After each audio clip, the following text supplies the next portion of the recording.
Oke, kita mengulangi pembelajaran yang minggu kemarin. Masih ingat pembelajaran? Oke, tentang kata kerja. Oke, kata kerja. Farid, menolong. Good job. Bekerja.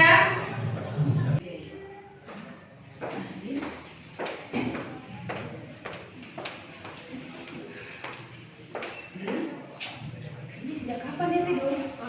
Memang dia setiap pelajaran tuh memang tidur terus, Bu. Dari kemarin-kemarin sih sudah. Terus dia bangunnya kapan? Biasanya kalau istirahat sih bangun. Nadine. Ayo Nadine, bangun. Ayo bangun. Nadine, kenapa kamu tertidur nanti? Ngantuk, Bu. Ngantuk. Nah kalau gitu kamu ke depan, cuci muka dulu, baru kembali ke sini ya. Oke. Ayo kita lanjutkan pembelajaran kita. Oke, Kak. Assalamualaikum, Bu. Waalaikumsalam. Gimana sudah? Oke, silahkan duduk dan kita melanjutkan pembelajaran kita pada hari ini.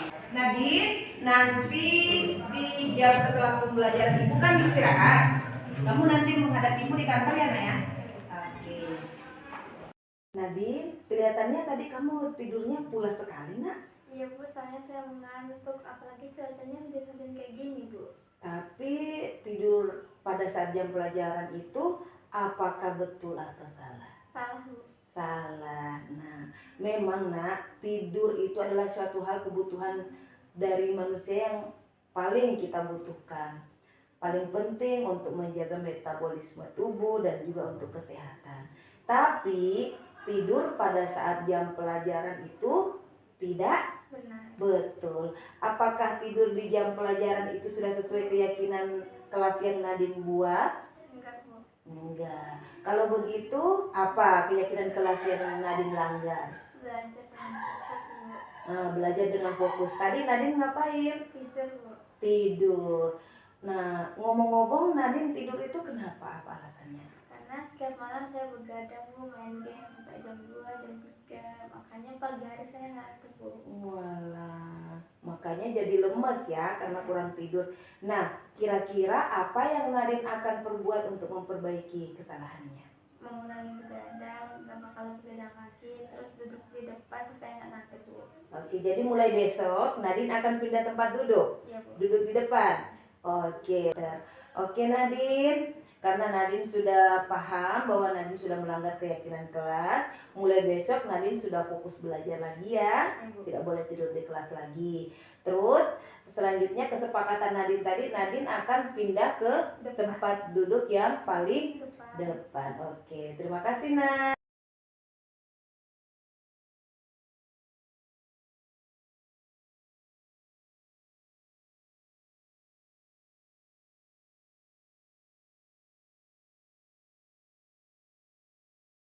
Assalamualaikum warahmatullahi wabarakatuh. Selamat siang Bapak Ibu. Siang. Terima kasih. Masih semangat Bapak Ibu? Semangat pagi.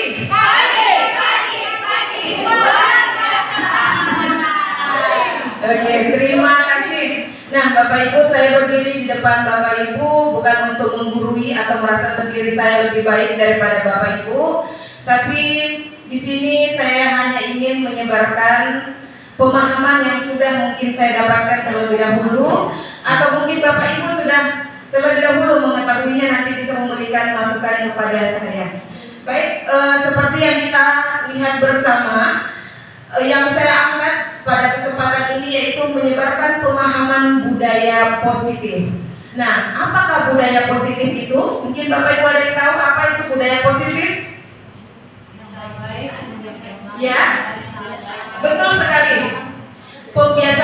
Pembiasaan yang baik. Nah, sebelum saya masuk ke dalam presentasi saya ingin memberikan pertanyaan pemantik. Apakah di sini Bapak Ibu sudah melakukan kebiasaan-kebiasaan baik di sekolah? Oke, saya mungkin tanya kepada beberapa Bapak Ibu yang ada di sini. Mungkin ke Ibu Rini selaku Kepala SMP Negeri 2. Ibu bisa sampaikan satu kebiasaan positif yang sudah dilaksanakan di SMP 2. Ya, terima kasih. Mungkin langsung kami berbagi dengan Bapak Ibu yang ada di sini bahwa di SMP 2 itu kebiasaan untuk hari Lisa atau Sih. Jadi kami tiap hari Rabu dan Sabtu itu anak-anak sudah terbiasa untuk membawa kantong plastik. Jadi membawa dari rumah, jadi sebelum bel berbunyi anak-anak keliling sekolah dulu untuk membawa kantong plastik yang sudah dipungut sampah di dalamnya. Diisi, nanti setelah itu baris upacara pagi, kemudian sampahnya dikumpulkan, sudah kita siapkan. Kantong plastiknya disimpan lagi ke dalam tas, dipakai lagi pada hari berikutnya setiap hari Rabu dan Sabtu, dan anak ini sudah terbiasa seperti itu. Oke, luar biasa, kita kasih applause untuk SMP Negeri 2 yang sangat menginspirasi. Semoga kita dari sekolah lain bisa mengambil inspirasi dari situ. Baik, saya bertanya ke SMP Negeri 3. Ada Pak Mona selaku Kepala SMP Negeri 3. Bapak bisa berbagi sharing informasi satu kebiasaan baik yang sudah dilaksanakan oleh murid SMP 3.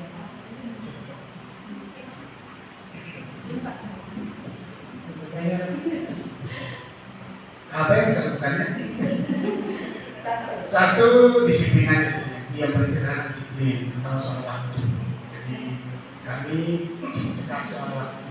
Jadi saya berusaha untuk duluan datang ke ini. Jadi saya berusaha untuk tidak terlambat. Mudah-mudahan tidak terlambat terus. Jadi selama 6 bulan tugas tidak terlambat. Ya, alhamdulillah puji Tuhan. Jadi itu kebiasaan yang paling sederhana yang bagi saya. Luar biasa, kita kasih applause untuk SMP Negeri 3 yang sangat menghargai waktunya. Baik, semoga cerita kisah dari Bapak Ibu tadi bisa menginspirasi kita semua. Baik Bapak Ibu, kita langsung kita langsung melihat apa saja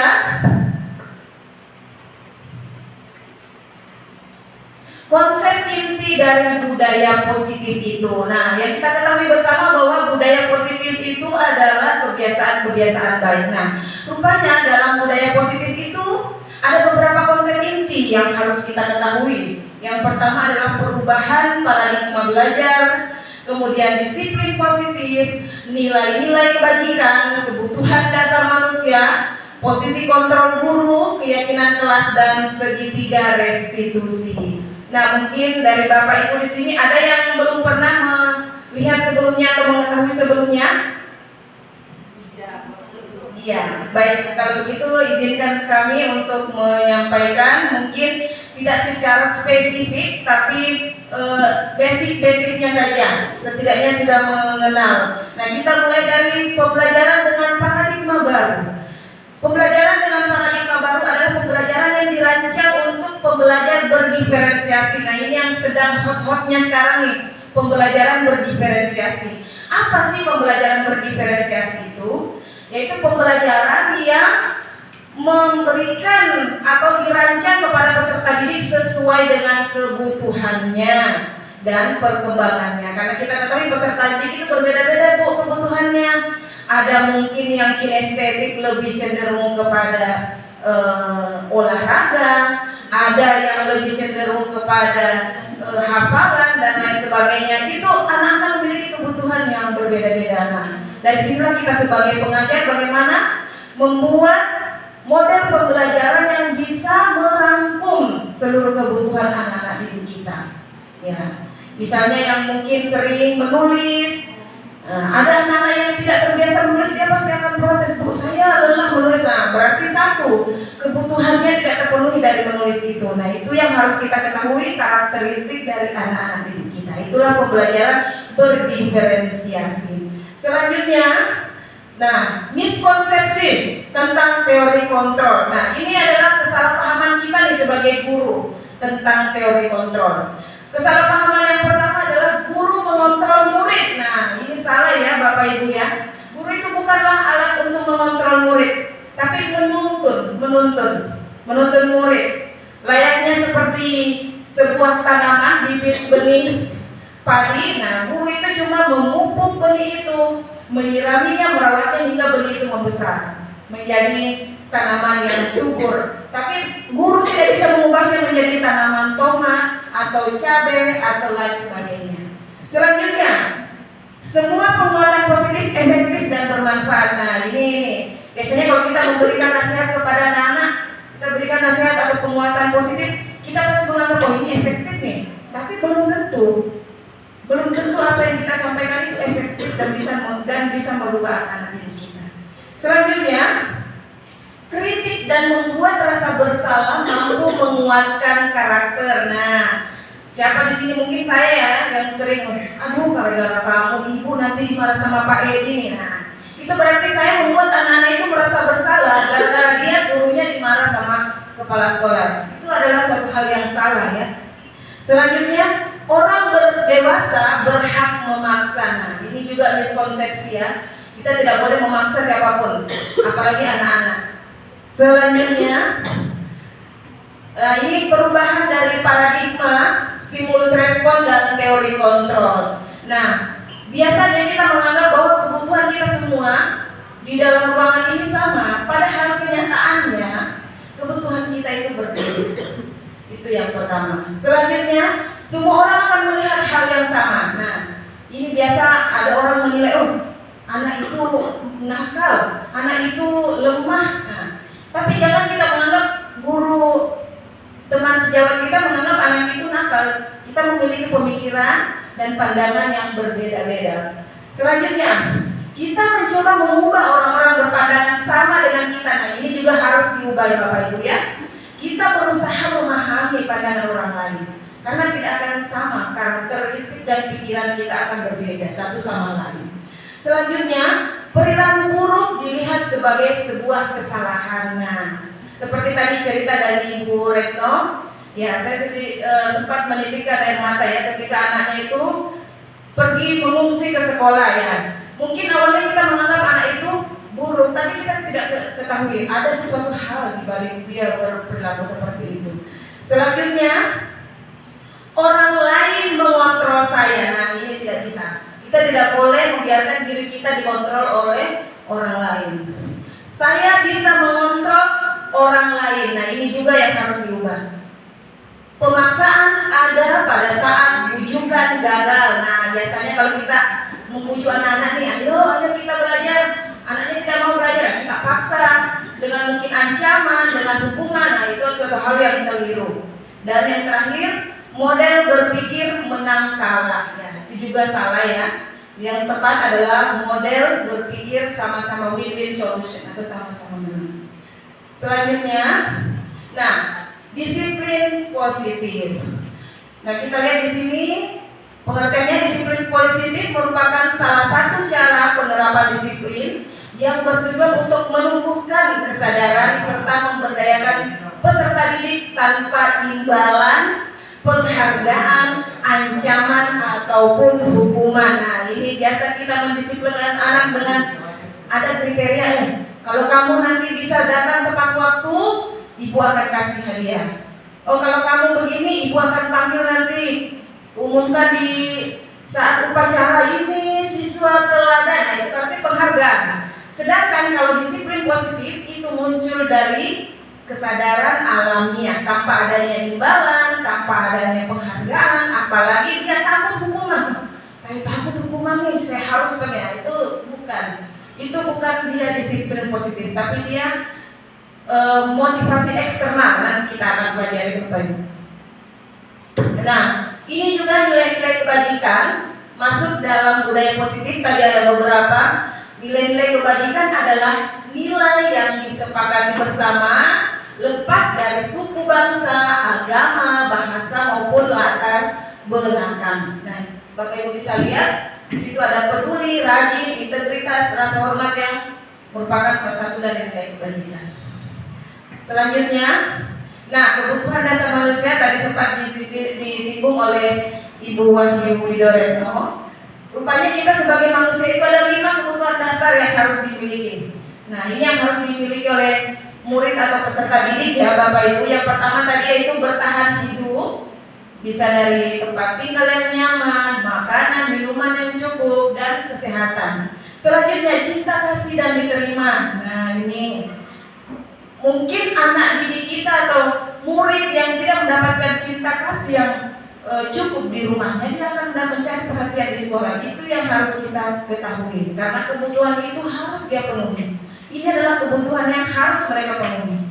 Selanjutnya kesenangan. Nah, anak-anak pasti senang hiburan, kegembiraan, bercanda, itu adalah sebuah kebutuhan. Ya, jadi Bapak Ibu jangan sungkan untuk bercanda di dalam kelas, jangan terlalu memaksa anak untuk fokus duduk tenangnya. Salah. Kalau dalam kurikulum merdeka, anak itu merdeka dia tidak harus dikekang oleh gurunya harus duduk, tidak boleh bergerak ya, tidak seperti itu, karena mereka juga memiliki kesenangan. Selanjutnya penguasaan. Nah, dalam penguasaan ini kebutuhan yang anak miliki adalah prestasi, kompetisi, dan pengaruh. Jadi anak-anak juga itu membutuhkan keinginan untuk diakui, dia memiliki prestasi, dia memiliki pengaruh, itu adalah sebuah kebutuhan. Dan yang terakhir kebebasan. Nah, di sini di kebebasan ini masuk kreativitas, masuk kemerdekaan, mobilitas, dan pilihan. Selanjutnya, nah dari perilaku anak didik kita mungkin yang ada yang salah atau ada yang benar, ternyata itu dipengaruhi oleh 3 hal Bapak Ibu. Yang pertama, dia menghindari ketidaknyamanan atau hukuman. Nah, dia takut dihukum. Apalagi kalau Pak Ipul sudah depan gerbang, nggak takut kan ada cepat-cepat. Itu salah satu motivasi pertama. Motivasi kedua untuk mendapatkan imbalan atau penghargaan. Silakan Bapak Ibu. Nah, untuk mengharapkan imbalan. Nah, kalau Bapak Ibu gurunya sudah memberikan iming-iming sesuatu, nah pasti dia termotivasi. Tapi itu adalah motivasi ekstrinsik atau dari luar. Itu tidak abadi atau tidak permanen Bapak Ibu. Ketika Bapak Ibu sudah tidak memberikan imbalan atau tidak memberikan hukuman, maka bisa jadi anak itu akan kembali berulang dan akan melakukan kesalahan yang sama. Nah, hal yang paling benar atau motivasi yang paling baik untuk mengubah perilaku anak itu tadi yang ketiga, menjadikan apa yang mereka inginkan dan menghargai dirinya sendiri.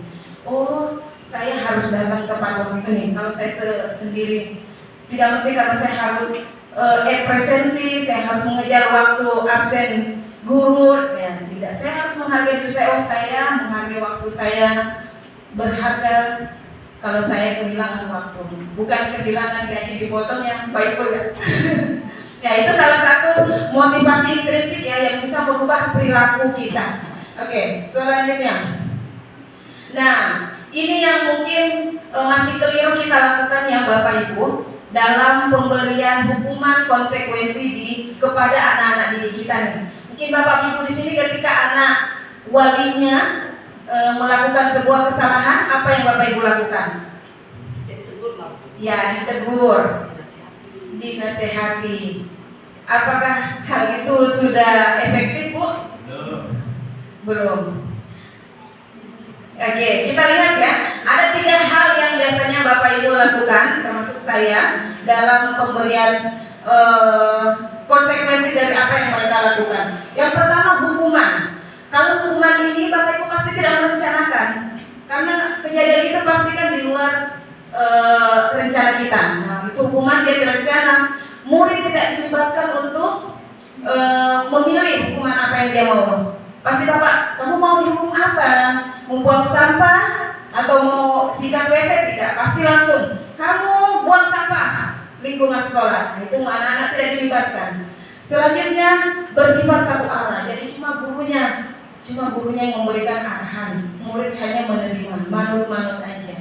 Terus dia berupa hukuman fisik atau psikis. Nah, ini biasa kita tidak menyadari anak kita sebut bodoh kamu ini ya. Itu hal yang keliru ya.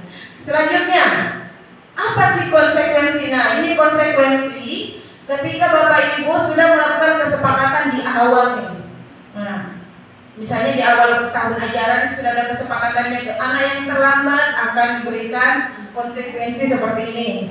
Anak yang memakai sepatu warna putih atau di luar warna hitam akan diberikan konsekuensi, disita sepatunya jika dia menggunakan. Itu adalah sebuah konsekuensi atau perjanjian. Nah, Kalau konsekuensi, dia terencana dan disepakati sesuai aturan. Yang kedua, murid tetap dibuat tidak nyaman. Kenapa? Bapak Ibu, karena dia akhirnya merasa terpaksa. Mungkin ada hal-hal yang dia lakukan tidak sengaja.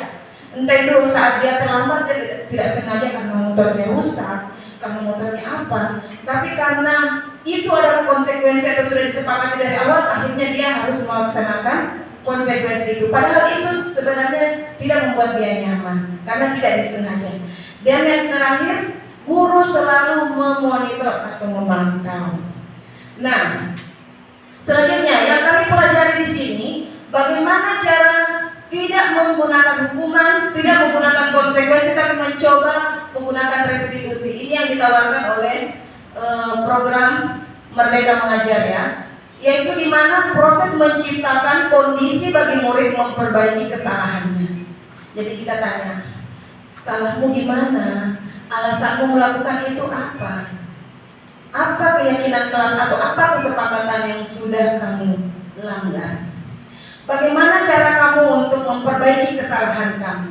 Jadi dia diminta untuk berpikir kritis tentang apa yang dia lakukan, tanpa langsung memberikan konsekuensi atau hukuman. Selanjutnya, nah, di sini 5 posisi kontrol guru kita. Kita sebagai guru ada sebagai penghukum, ada sebagai pembuat rasa bersalah, sebagai teman, pemantau, dan sebagai manajer. Kira-kira menurut Bapak Ibu di sini yang mana posisi yang paling baik? Teman. Sebagai teman. Oke, yang lain ada pendapat yang lain? Manajer. Oke, kita lihat. Nah, ini dia penjelasannya Bapak Ibu. Kalau sebagai penghukum, dia menggunakan hukuman fisik dan verbal. Kalau sebagai pembuat orang merasa bersalah, biasanya akan bertutur kata yang lembut, tapi di dalam kata-katanya itu dia menekankan rasa bersalah kepada anak. Misalnya contoh, aduh nak, gara-gara kamu ibu nanti akan ditegur nih sama Pak Edi. Nah, itu membuat anak itu merasa bersalah. Nah, itu menanamkan rasa bersalah. Yang ketiga, sebagai teman, guru pada posisi ini tidak akan menyakiti murid, namun akan tetap berupaya mengontrol murid melalui persuasif. Ini sebenarnya bagus sebagai teman. Cuma anak itu merasa tidak punya sekat dengan gurunya. Dia merasa guru itu temanku. Dia tidak punya rasa wibawa pada gurunya. Ya, itu kekurangannya. Selanjutnya monitor atau pemantau. Nah, kalau guru sebagai pemantau di sini dia cuma menyuruh bersihkan WC. Nah, dia memonitor, mengikuti anak, melihat apa yang anak lakukan. Dia memantau aja. Nah, selanjutnya yang terakhir manajer. Nah, yang manajer ini guru berbuat sesuatu bersama dengan murid, mempersilahkan murid mempertanggungjawabkan perilakunya, mendukung murid agar dapat menentukan solusi dan permasalahannya sendiri. Jadi seperti tadi yang seperti saya jelaskan tadi, misalnya ada anak, saya tanya, salahmu di mana? Apa alasanmu melakukan itu? Bagaimana cara kamu memperbaiki itu? Jadi dia akan berpikir bagaimana cara saya memperbaiki kesalahan saya. Seperti itu. Mungkin agak susah Bu ya, kalau cuma teori susah, tapi insya Allah kalau paradigma kita sudah berubah, maka kita perlahan-lahan akan merubah diri kita menjadi lebih baik. Selanjutnya, nah contoh saya membuat sebuah kasus Bapak Ibu, siswa tidak memakai atribut lengkap saat upacara bendera. Nah ini paling sering nih, siswa tidak menggunakan atribut. Kalau guru sebagai penghukum, maka guru akan bilang hormat pada bendera 1 jam. Nah itu berarti dia kontrolnya adalah guru sebagai penghukum. Dia tidak menanya anak-anak dulu kenapa, tidak ada. Pokoknya hormat pada bendera. Itu posisi penghukum.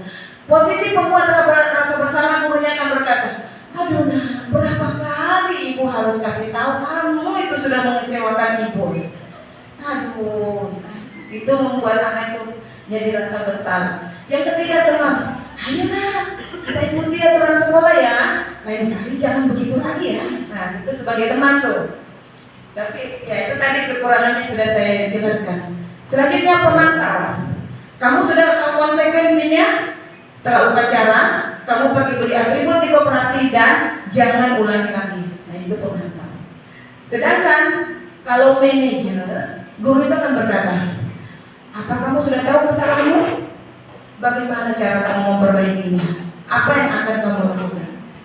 Seperti itu. Jadi kita memberikan anak kesempatan untuk dia memikirkan apa kesalahannya dan bagaimana cara dia memperbaiki kesalahannya. Selanjutnya keyakinan kelas. Ini sama dengan peraturan kelas Bapak Ibu. Sebelum kita melakukan konsekuensi dalam kelas, pastikan dulu Bapak Ibu sudah membuat sebuah keyakinan kelas di dalam kelas. Apalagi kalau sebagai wali kelas, itu sama-sama harus bikin keyakinan kelas. Misalnya, siswa harus minta izin keluar, saling menghormati satu sama lain. Nah, kalau sudah punya keyakinan kelas, maka anak itu akan tahu, oh saya sudah melanggar. Kalau tidak ada keyakinan kelas, anak-anak bingung apa yang saya langgar. Sedangkan saya tidak pernah melakukan sebuah kesepakatan. Ya, jadi kalau bisa membuat keyakinan kelas. Nah, kalau keyakinan kelas seperti apa? Dia bersifat abstrak, berupa pernyataan universal, dibuat dalam pernyataan positif. Jadi jangan ada kata dilarang, jangan ada kata tidak boleh. Pokoknya dia berupa kalimat positif. Dan sedikit saja, tidak usah terlalu banyak, asal mudah diingat dan sesuai dengan kondisi kelas. Jangan memaksakan. Semua warga sekolah harus dilibatkan. Nah, ini tadi bagaimana cara menjalankan restitusi itu ada 3 langkah-langkahnya Bapak Ibu. Yang pertama menstabilkan identitas, terus memvalidasi tindakan yang salah dan menanyakan keyakinan. Nah, kalau menstabilkan identitas, gurunya berkata seperti ini, berbuat salah itu wajar. Tidak ada manusia yang sempurna. Ibu bapak juga pernah berbuat salah. Tujuannya apa Bapak Ibu? Supaya itu dia bisa stabil dulu perasaannya. Ketika dia berbuat salah dia bisa stabil, enak. Kalau sudah enak perasaannya, kita gampang untuk menanyakan apapun dia akan terbuka. Itu kita stabilkan dulu perasaannya. Nah, selanjutnya validasi tindakan yang salah. Nah, pertanyaannya yang biasa kita tanyakan ini, kamu pasti punya alasan kenapa kamu melakukan itu, nak? Padahal kamu bisa saja tidak melakukan itu kan? Kamu patut berbangga karena tidak melakukan hal yang lebih buruk. Nah, seperti itu. Kamu melakukannya karena alasan yang penting bukan? Jadi kita membuat anak-anak itu dulu merasa nyaman dulu, jangan langsung menjudge. Dan yang terakhir, menanyakan keyakinan. Nah, apa keyakinan kelas kita? Nilai apa yang telah disepakati? Keyakinan kelas seperti apa yang sudah kamu langgar? Nah, seperti itu. Dia akan menyampaikan dengan terbuka. Nah, ini contoh videonya Bapak Ibu, tapi mohon maaf, mungkin buat tidak usah saya ya, karena waktunya Bu.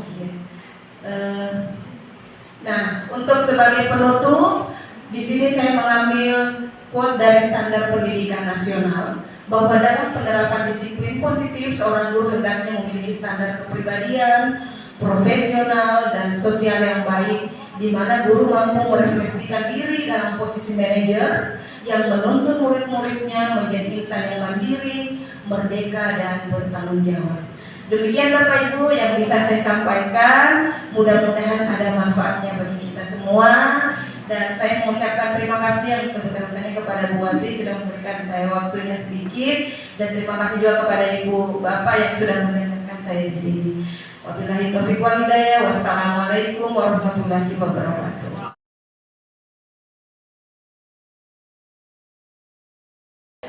Oke, assalamualaikum warahmatullahi wabarakatuh. Waalaikumsalam warahmatullahi wabarakatuh. Selamat pagi semuanya. Baik, Ibu. Bagaimana kabarnya hari ini? Baik. Ada yang sakit? Ya. Ada yang sedang marah? Tidak. Oke. Nah, pada kesempatan pagi hari yang mendung-mendung dan sedikit guntur ini, nah Ibu akan memberikan kalian waktu untuk membuat sebuah keyakinan kelas. Nah, ada yang tahu nggak apa itu keyakinan kelas? Enggak. Enggak tahu. Bagus, karena sangat cempreng ya. Nah, keyakinan kelas itu atau ada yang mau jawab nih? Apa itu keyakinan kelas? Angkat tangan. Peraturan di dalam kelas. Dahlia. Apa? Peraturan di dalam kelas. Peraturan di dalam kelas, bagus sekali. Apa bedanya peraturan kelas dengan keyakinan kelas? Nggak tahu. Enggak tahu.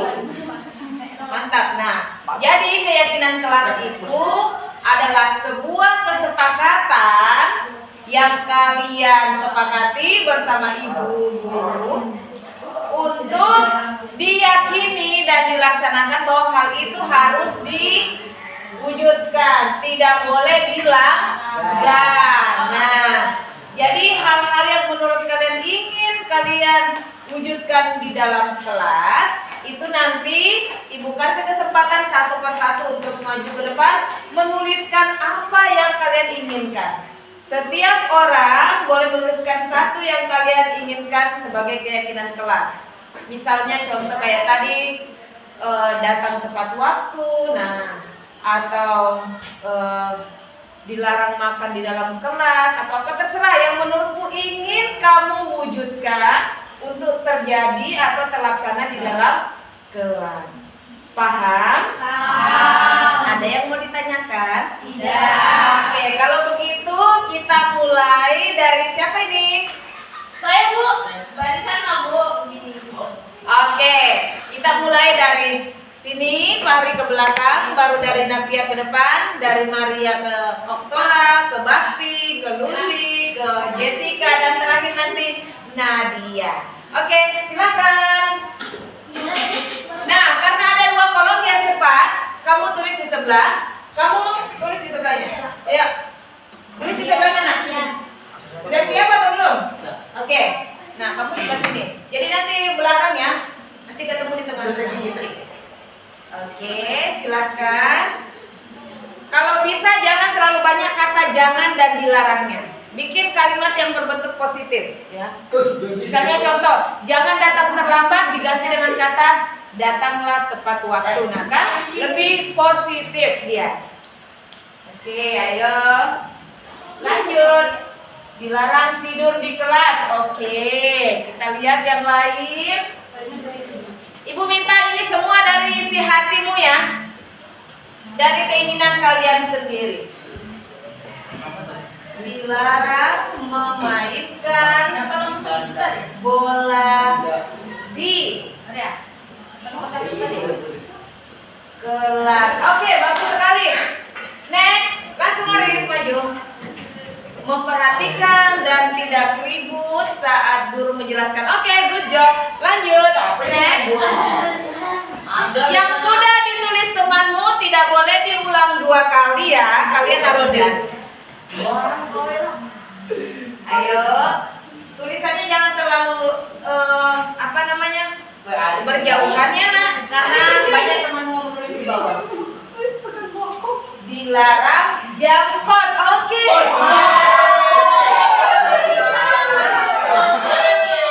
Good job. Next.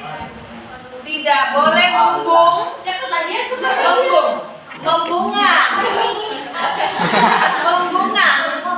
Oke. Membuang. Oke. Membuang. Lanjut. Yang sudah ditulis tak boleh diulang. Yang sudah ditulis tak boleh diulang. Dilarang tidak boleh mencoret.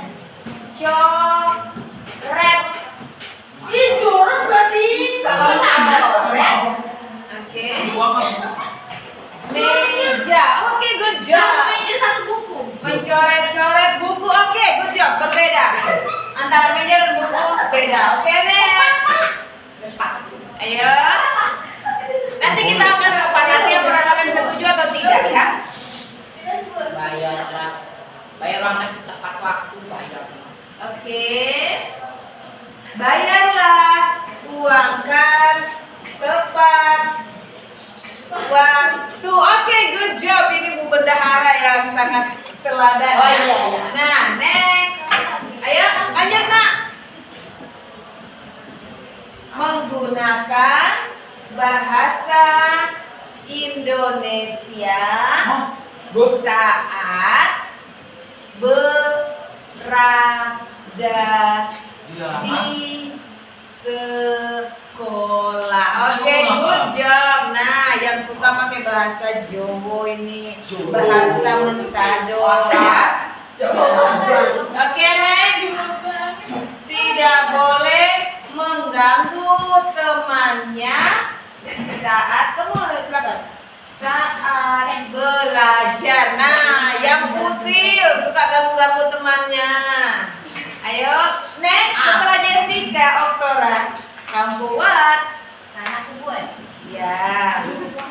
Kenapa maju duluan celananya daripada roknya?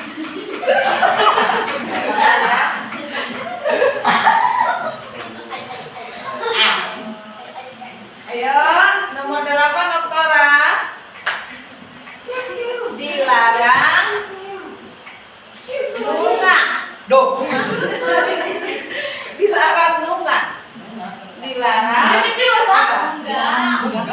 Dilarang mencontek. Masya Allah, yang tak pernah menyontek itu mantap sekali. Oke, lanjut.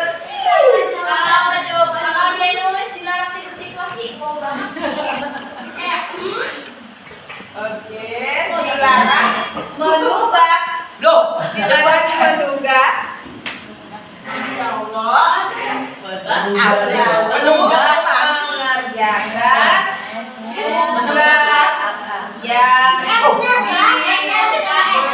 diinginkan. Oke, Masya Allah, good job. Lanjut. Wih, besarnya si Magda ya.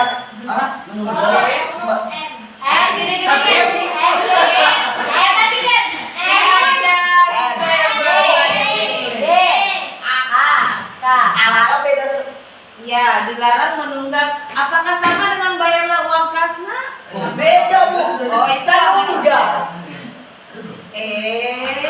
Uang kas dengan ini, kamu mau tulis uang kas juga kak? Atau lain uang? Tapi sama, nanti tak boleh. Tak boleh. Dilarang memanggil nama papi. Nah, apa ini? Oke, good. Next. Nama bapak. Oh, maksudnya nama panggilan bapaknya. Nah, betul. Ini biasa nih kalian nih panggil-panggil nama bapak orang tak boleh nak ya. Tuh. Oke, dilarang main lidi. Oke, yang penting jangan jadi manusia lidi ya, nak ya. Nanti kena air hilang pula tanganmu. Lanjut. Dilarang makan di Masya Allah. Sudah, oke. Berarti tapi yang terakhir. Kita lihat Maria. Biasakan menjaga kebersihan kelas. Oke. Semuanya sudah tampil, kita berikan applause.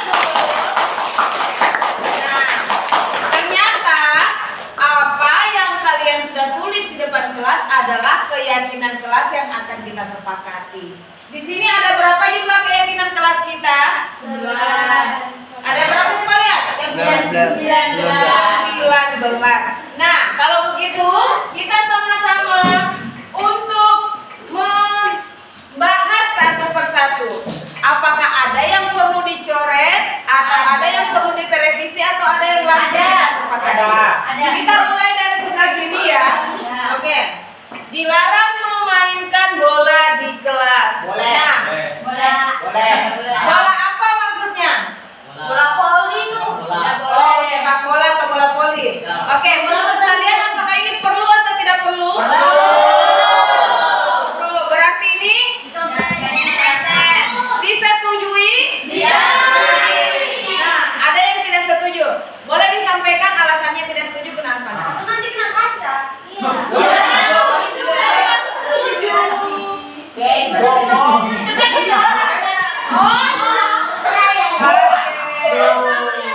Ya bagus, jadi sudah pintar menyampaikan pendapat itu sudah luar biasa.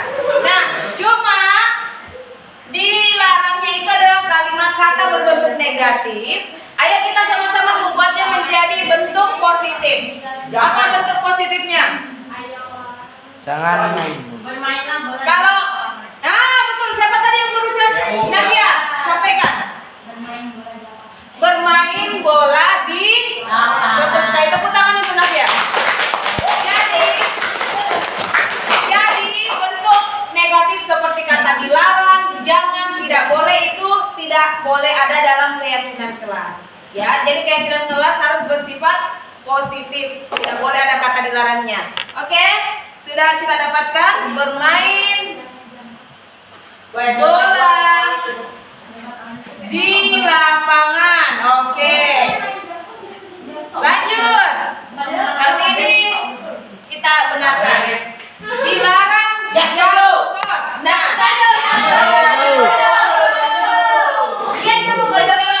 benarkan begini ya, nak. Jam kos itu sebenarnya tidak ada. Jadi kalau misalnya ada bapak ibu guru tidak sempat masuk ke dalam kelas, itu bukan namanya jam kos atau jam kosong. Tapi mungkin ada keperluan bapak ibu guru sehingga kalian hanya dititipkan tugas untuk dikerjakan. Jadi tidak ada namanya jam kos. Iya, cuma bedanya ada guru dan tidak ada guru. Ada yang mengawasi atau tidak ada yang mengawasi. Jadi semuanya tidak ada istilah jam. Oke, kita lewati ya. Coret aja, Bu. Oke, ini juga sudah betul. Dilarang membuli. Boleh. Menurut kalian ini kalian setuju atau tidak? Ada yang bilang tidak, boleh disampaikan alasannya. Tidak kau yang Ayo disampaikan kenapa kamu tidak setuju kalau ada orang membuli. Kenapa kamu setuju ada pembulian? Karena dia yang bully. Karena kamu yang membuli. Tidak boleh anak ya. Nah, kita gantikan dari larang membulinya dengan kalimat positif. Siapa yang bisa? Ayo kita bikin kalimat positif tanpa ada kata dilarang, tapi artinya, tapi maknanya dilarang membuli. Ayo, siapa yang bisa?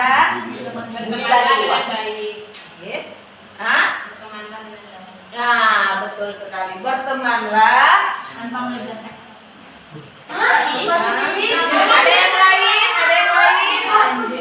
Ada yang lain? Kata lainnya dilarang membuli dalam positif ada? Stop bully. Stop masih negatif. Tidak ada yang punya ide, Ibu Kasim? Saling menghargai antar teman. Kalau sudah saling menghargai berarti tidak ada yang namanya membuli. Kalau bukan teman berarti kau boleh. Kalau bukan teman berarti kau boleh bully. Di sini tidak ada musuh, semua teman. Saling menghargai satu sama lain. Oke, lanjut. Sudah betul ya dalam membuli. Bagi yang piket datang lebih cepat. Setuju atau tidak? Sampai dong, santai. Siswa yang piket datang lebih awal. Oke, selanjutnya tidak boleh mencoret-coret meja. Boleh. Menurut kalian boleh atau tidak? Tidak. Katanya Satria boleh. Bisa disampaikan alasannya? Kalau lagi kan demir. Ayo kita bikin kalimat positifnya. Siapa yang bisa bikin kalimat positifnya? Ayo. Tidak boleh mencoret-coret meja itu sama dengan tidak dilarang mencoret-coret buku satu paket. Kira-kira apa yang harus kita lakukan? Atau apa kalimat yang paling tepat? Jagalah kapasitas sekolah dengan baik. Jagalah kapasitas sekolah. Betul sekali. Menjaga sarana atau fasilitas kelas dengan baik. Oke, betul. Lanjut.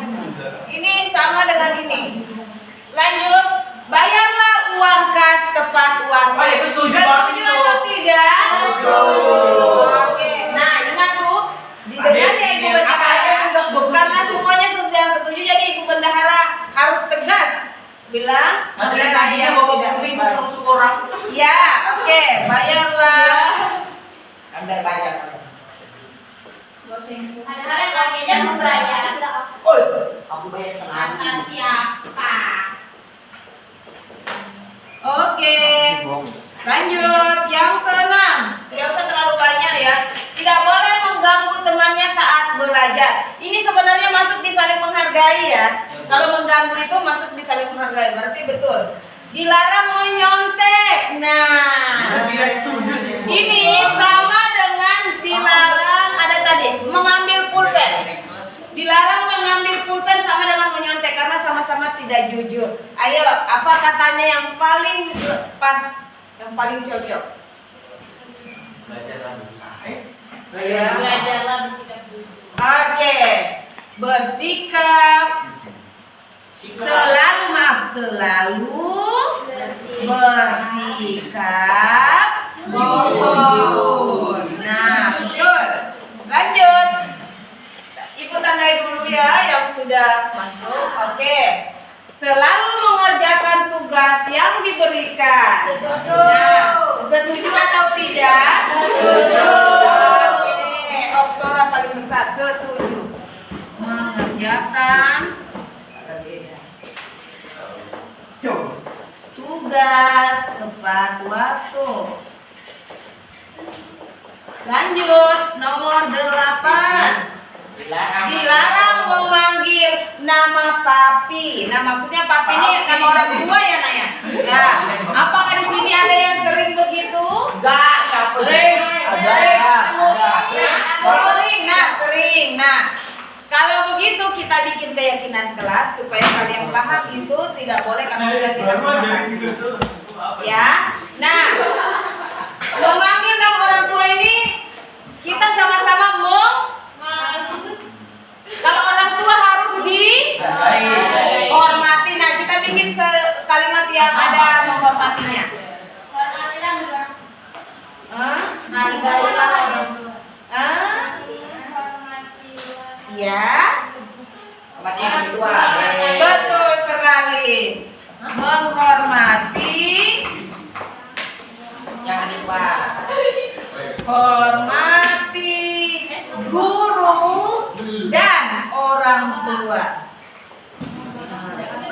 Selanjutnya, dilarang makan di kelas. Betul atau tidak? Nah, boleh siapa yang berani menyampaikan alasannya? Bu, kalau misalnya kita istirahat terus nggak boleh makan terus, makannya gimana? Nah, betul. Tapi ingat, meskipun kalian makan di kelas, tapi jangan makan saat belajar ya. Jangan juga membuang sampah sembarangan. Berarti ini, coba dengar, berarti ini disetujui atau tidak? Disetujui atau tidak? Jadi kita sekarang dicoret. Nah, lanjut. Dilarang tidur di kelas. Setuju atau tidak? Iya. Karena kalau sebisa kita makan berat. Ya. Kita butuh istirahat. Daripada kita ribut keluar-keluar, kalau kita nggak sempat istirahat di rumah, kita istirahat. Oke, apakah boleh tidur di kelas?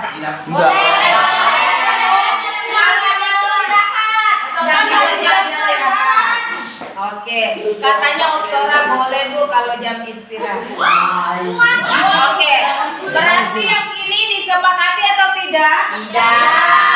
Aku kembalikan ke kalian, mau disepakati atau tidak? Tidak. Oke, kita coret. Nah, lanjut. Memperhatikan dan tidak ribut saat guru menjelaskan itu sama dengan menghormati guru, nak ya. Kalau guru sudah dihormati, pasti kalian tidak ribut dan pasti memperhatikan. Jadi ini sudah jelas di sini. Lanjut. Tidak boleh membuang sampah di laci. Itu sama dengan nomor 8. Ayo kita bikin kalimat positifnya. Jagalah kebersihan. Pinter sekali. Jagalah kebersihan Kelas. kelas. Oke. Nah, selanjutnya Bahasa ibu. Ibu tandain dulu ya.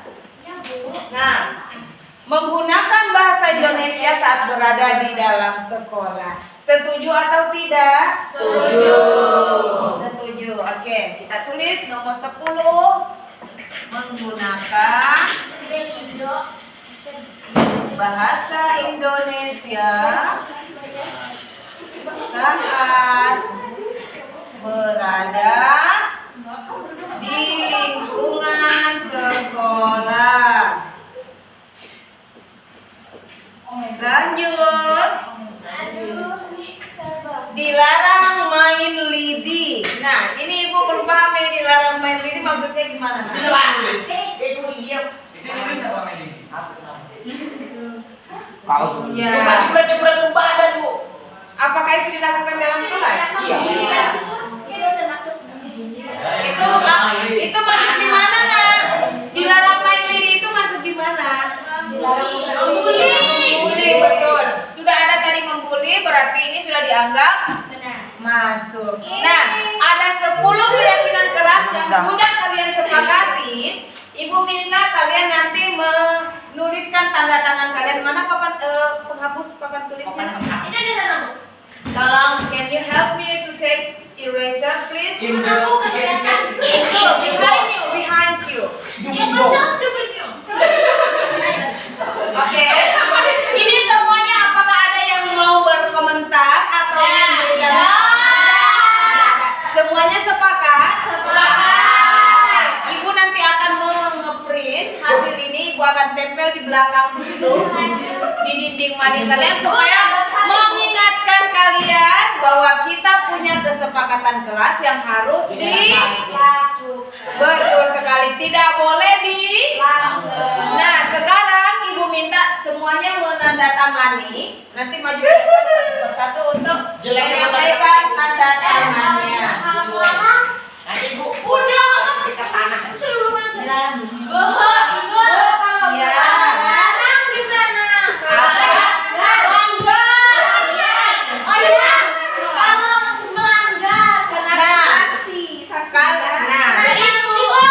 Kita tidak perlu sanksi, tapi ibu minta kalau kalian melanggar ini berarti kalian harus memperbaiki diri kalian menjadi Alhamdulillah.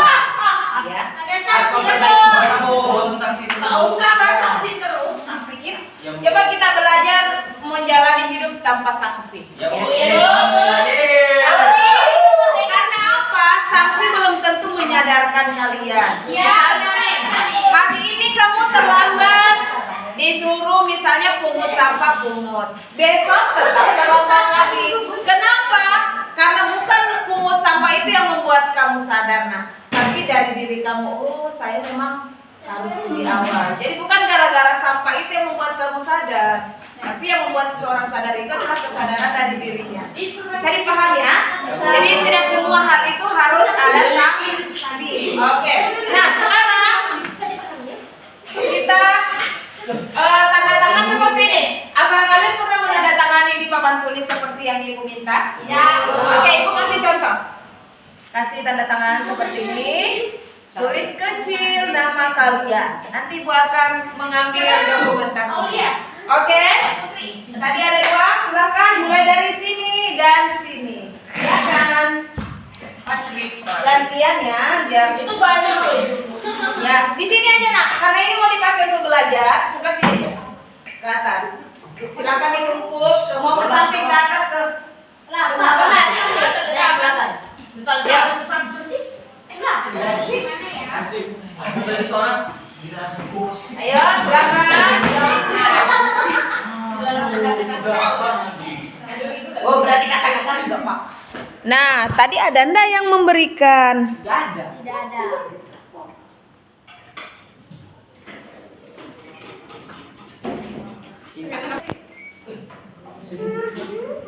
Nanti kalian maju untuk memberikan tanda tangan sebagai bukti bahwa kalian setuju dengan kesepakatan yang sudah kita buat. Oke? Ayo maju nak. Bergantian.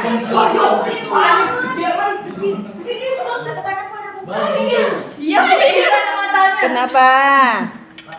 Punya adik bu, segodeng dia bu. Udah tanggung-tanggung. Oke.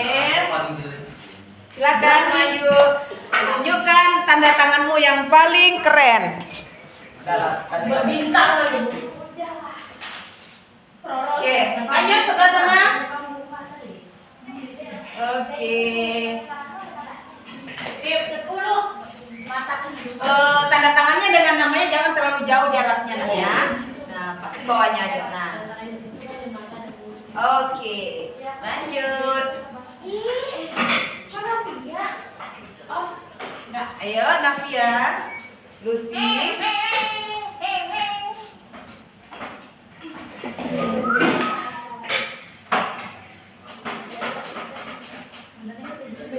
Hah? Kok bisa? Kasih temanmu lagi di belakang di bawah.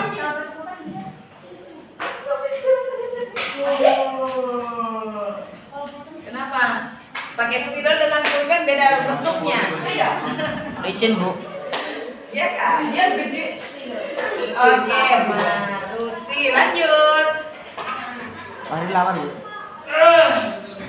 Oke. Wes paling atas. Arif, anak Pak Kades. Anak Pak Kades ya. Harus paling atas. Oke. Makanya kamu jadi kekerasan Bu Bakti Bu. Kamu duluan bu. Gimana? Masya Kok gak nyata sih Bu? Kok ternyata? Udah bagus kan? Woi bu. Gak boleh. Oh maaf. Ini. Oke. Lanjut. Kurang kecil langsung Oh, iya. kurang kecil. Mana sih gak kelihatan? Gayo. Nah, kurang di atas itu. Mak, kok gede-gede Anak amat? kakaknya juga. Samping Arif. Di mana aja? Samping Arif, samping Arif. Badannya lebih jangkung jadi ya. Di atas. Samping Arif. Yang gede. Ah. Ades. Oh sama-sama anak Pak Kades ya. Oke, Jessica. Oke, good job. Maria next. Siapa lagi? Oh, Ya. Ayo Magdal. Pakai di mana? Oke.